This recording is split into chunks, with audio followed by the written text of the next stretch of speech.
Баршаңызға қайырлы күн. Бүгін үй жағдайында наурыз көже дайындайтын боламыз. Ол үшін бізге қажеті ет, қазы, күріш, жүгері және жібітілген ноқат. Ноқатты міндетті түрде бір күн алдын жібітіп аласыздар. Содан соң бидай, маш, дайын тұрған қазанымыздағы салқын суымызға етімізді салып аламыз.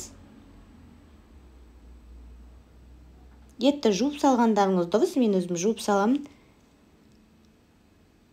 Содан соң етті қайнатамыз.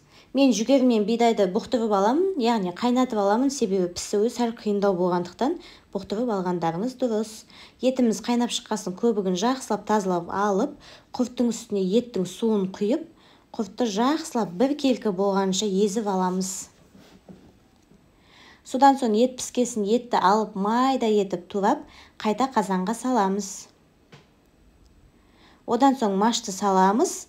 Машымыз жақсылап жарылғанша, яғни піскенінше күтеміз, піскесін ноқатты саламыз. Ноқаттан кейін күрішімізді саламыз. 10-15 минут қайнаған соң бұқтырылған жүгерімізді, бұқтырылған бидайымызды саламыз. Содан соң дәміне қарай тұзды саламыз.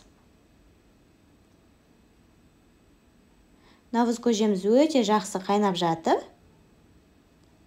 Ең соңында барлығы пісіп болғасын кеспемізді қайнап тұрған сорпамыздың үстіне саламыз. Өте әдемі ойдағыдай болып шықты. Баршаңызға ас болсын. Келе жатқан әз наурыз мерекесі барлықтарыңыздың отбасыларыңызға бақ береке алып келсін. Баршаңызды шын жүректен құттықтаймын. Сіздермен болған аяулым.